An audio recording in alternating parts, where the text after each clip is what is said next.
Good day to you, Sir, Madam. I'm Wilma Navarro, 32 years old.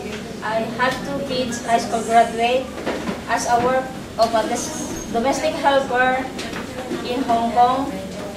Hi, Miss Wilma. How are you today? I'm fine, thank you, Madam. What do you think are the right attitude and characteristics of a good domestic helper? As a good person, Madam, and good domestic helper, for patient and honest. What made you decide to go back in abroad?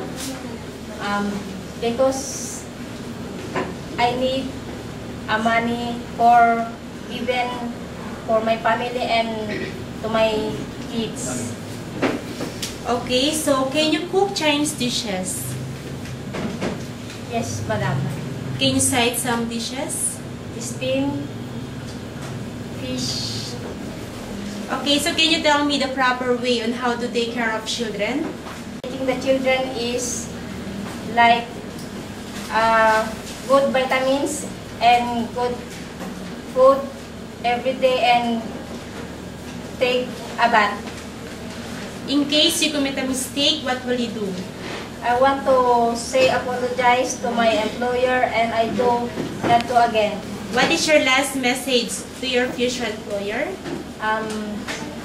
Sir, Madam, I need this job and I promise to you to finish my 2 years contract.